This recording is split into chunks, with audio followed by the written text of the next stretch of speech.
আশা করি তোমরা সবাই খুব ভালো আছো। আজ আমি তোমাদের দ্বাদশ শ্রেণীর এবিটি এর ৫০ যেটা হচ্ছে সংস্কৃত বিষয়ের উপর আমি তোমাদের এই অধ্যায়টা আলোচনা করব। দেখো, আমার ভিডিওগুলো তোমাদের যদি উপকৃত মনে হয় অবশ্যই তোমরা কিন্তু চ্যানেলটাকে সাবস্ক্রাইব করে রাখো। তার কারণ আমি কিন্তু লাস্ট মিনিট সাজেশান, তোমাদের কিছু মক টেস্ট এক্সাম আমি পরীক্ষার কিন্তু ১৫ দিন আগে থেকেই কিন্তু সম্পূর্ণ বিনামূল্যে শুরু করে দেব।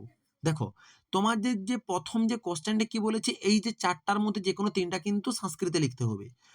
হাঁস কথা পদ্মাংশঃ কস্মাৎ গ্রন্থাৎ গৃহীতা। কি বলেছে? হাঁস কথা বিদ্যাপতি রচিত কাব্যগ্রন্থটির নাম কি? পুরুষ পরীক্ষা ইতি কথা গ্রন্থাৎ গৃহীতা। এরপরের প্রশ্ন কি বলেছে? বনেচর ভাষণম পাঠ্যাংশে কহ বক্তিয়া কস্য শ্রোতা। যে বনেচর ভাষণম এই পাঠ্যাংশটির বক্তা এবং শ্রোতাকে। বনেচর ভাষণম মহাকবি ভারবী বিরচিতস্য তস্য পাঠ্যাংশে বক্তা বনেচরঃ শ্রোতা যুধিষ্ঠিরঃ চ। চটা লাগিয়েছি, তার কারণ হচ্ছে সংস্কৃতে চটা পরে হয়। তোমাদের একটু বুঝিয়ে দিই টপিকটা, যে চ শব্দের অর্থ হচ্ছে এবং। মানে হচ্ছে আমরা যদি বলি এই যে বনেচর এবং যুধিষ্ঠির, আমরা এরকম তো লিখি বাংলাতে, কিন্তু সংস্কৃতে প্রথম লিখবো বনেচর, তারপরে যুধিষ্ঠির, তারপরে চ। এই চ মানে হচ্ছে এবং। ক্লিয়ার? এর পরের কোশ্চেন কি রয়েছে? কি বলছে? কাঞ্চি কস্য নৃপস্য রাজধানী আসিত। তাহলে কি বলেছে? কাঞ্চি সুপ্রভাতস্য নৃপস্য রাজধানী আসিত। ৪ নম্বর প্রশ্নটা দেখো। আত্রেয়ী বনেদেবতা সংবাদঃ ইতি নাট্যশাস্ত্রস্য উৎস কিম কহ অস্য রচয়িতা। যে আয়ত্রী বনদেবতা সংবাদের এর নাট্যাংশটির উৎস কি এবং এর রচয়িতাই বা কে? মহাকবিনা ভবভূতিনা বিরচিতস্য উত্তরামচরিতম নীতি নাটকস্য দ্বিতীয় অঙ্কস্য বিশ্বম্ভাবাৎ উৎকলিতঃ। ব্যাস, যে এটা হচ্ছে মহাকবি ভবভূতির লেখা উত্তরামচরিতের দ্বিতীয় অঙ্ক। এরপরে ২ দাগের প্রশ্ন, এইগুলো কিন্তু তোমাদের বাংলাতে লিখতে হবে। কি প্রশ্ন বলেছে? সুবর্ণ বীজ বপনে কার অধিকার নেই? সুবর্ণ বীজ বপনে যে ব্যক্তি জীবনে একবার হলেও চুরি করেনি তার কোনো অধিকার নেই। চুরি করেছে, ভুল বললাম, চুরি করেছে। যে সুবর্ণ বীজ বপনে যে ব্যক্তি জীবনে একবার হলেও চুরি করেছে তার কোনো অধিকার নেই, আর যে চুরি করেনি তারই একমাত্র অধিকার রয়েছে। এরপরে কি রয়েছে? বনেচরকে কে কেন নিযুক্ত করেছিলেন? বনেচরকে যুধিষ্ঠির ব্রহ্মচারীর ছদ্মবেশ ধারণ করিয়ে দুর্যোধনের রাজ্য হস্তিনাপুরে নিযুক্ত করেছিলেন, কারণ সে কেমন ভাবে তার প্রজা পালন করছে এটা জানার জন্য। এটাও অ্যাড করে দিতে পারো। এরপরে কি বলেছে? যে সীতা দেবীর পুত্রের নাম কি? এটা সবাই জানে, কি সবাই জানো কি কি? যে সীতা দেবীর পুত্রের নাম হচ্ছে লব ও কুশ। এরপরে এক কথায় প্রকাশ করো বলেছে। কি বলেছে? শ্রোতুমিচ্ছতি শুশ্রূষতে কুটিলং গচ্ছতি জঙ্ঘ্যম্যতে পরিনষ্ঠিত রূপ। কি বলেছে?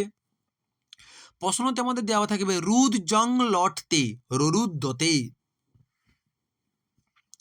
পট সন লটতি পি পঠিসতি দাত্রীযুক্ত ইপ দাত্রী। দেখো, এগুলো কিন্তু খুব গুরুত্বপূর্ণ। তোমরা বলো না আমাদের স্যার শর্ট প্রশ্ন দিন কিছু গুরুত্বপূর্ণ, তোমরা এই এবিটিএটা সলভ করো না। এবিটিএটা যতগুলো অধ্যায় আছে একের পর এক তোমরা যেভাবে করাচ্ছি ওভাবে সলভ করো। দেখো না, তোমাদের সংস্কৃতের প্রশ্নও হয়ে যাচ্ছে, গ্রামারও হয়ে যাচ্ছে। তোমরা কিন্তু এর মধ্য থেকেই দেখবে সমস্ত প্রশ্নই কমন পেয়ে যাবে। আর লং প্রশ্নের তো আমি সাজেশন অলরেডি দিয়েই রেখেছি। কারো যদি নোটের প্রয়োজন হয় আমাকে বলো, জানাও, আমি সঙ্গে সঙ্গেই নোট তোমাদের দিয়ে দেবো। কিন্তু যে করে হোক 40 কাট অফ 40 নিয়ে আসার চেষ্টা করো। কারক বিভক্তি কি বলেছে? কবিসু কালিদাসহ শ্রেষ্ঠ। এখানে কবিসু পদে সূত্রর নাম কি? যতশ্চ নির্ধারণম। এখানে দেখো ময় হসন্ত হবে, আমি দেইনি, হ্যাঁ, এখানটাতে হসন্ত হবে।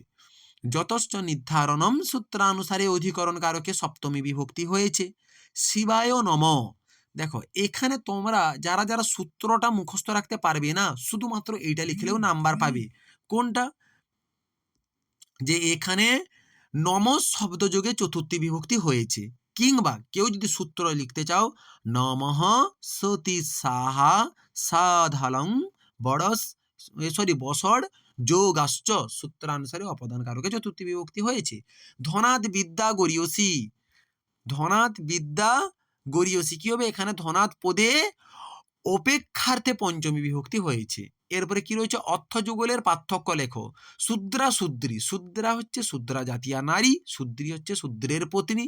বাক্য রচনাগুলো দেখে নাও। পতিবত্নী বলছে সধবা নারী, ইয়ং বালা পতিবত্নী, পতিমতী প্রভু বিশিষ্টা, অযোধ্যা পতিমতী আসিত। ব্যাসবাক্য সহ সমাস। ত্রিলোকী, ত্রয়ানাং লোকানাং সমাহার, লোকানাং সমাহার, সমাহার দিগু। মাতা পিতরু, মাতা চ পিতা চ, কোন সমাস? দ্বন্দ্ব সমাস। এরপরে এফের দাগের কোশ্চেনটা তোমাদের কি বলেছে? নিজ প্রত্যয় কোথায় যুক্ত হয়? এই প্রত্যয়ে কোন বর্ণ যুক্ত হয় এবং কোন বর্ণ বাদ যায়? আচ্ছা, কোন বর্ণ যুক্ত হয় আর কোন বর্ণটা বাদ যায়? তাহলে যুক্ত হয় কোথায়? প্রেরণ অর্থে ধাতুর পর নিজ প্রত্যয় কিন্তু ব্যবহৃত হয়।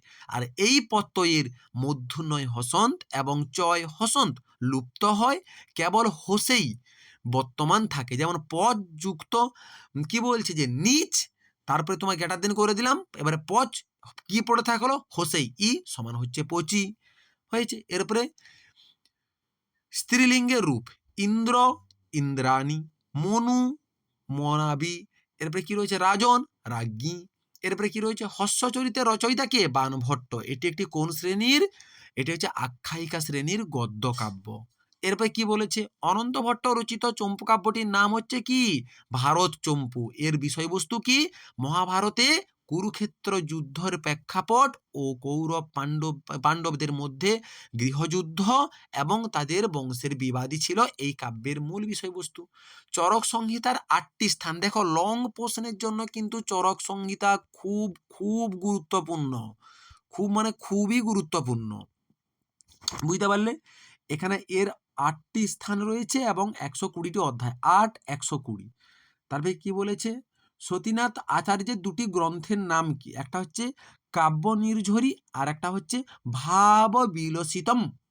এই হচ্ছে তোমাদের এসি তোমাদের 50। দেখো, তোমাদের যদি ভালো লাগে অবশ্যই তোমরা চ্যানেলটাকে সাবস্ক্রাইব করে রাখো। আমি কিন্তু সম্পূর্ণ বিনামূল্যে তোমাদের চেষ্টা করে সমস্ত জিনিস কিন্তু আমি দিয়ে দিচ্ছি, সম্পূর্ণটাই বিনামূল্যে। অবশ্যই তোমরা কিন্তু সাবস্ক্রাইবটা করে রাখো।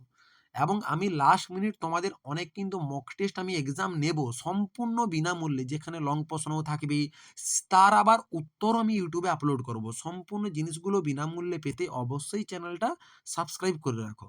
দেখা হচ্ছে নেক্সট ভিডিওতে।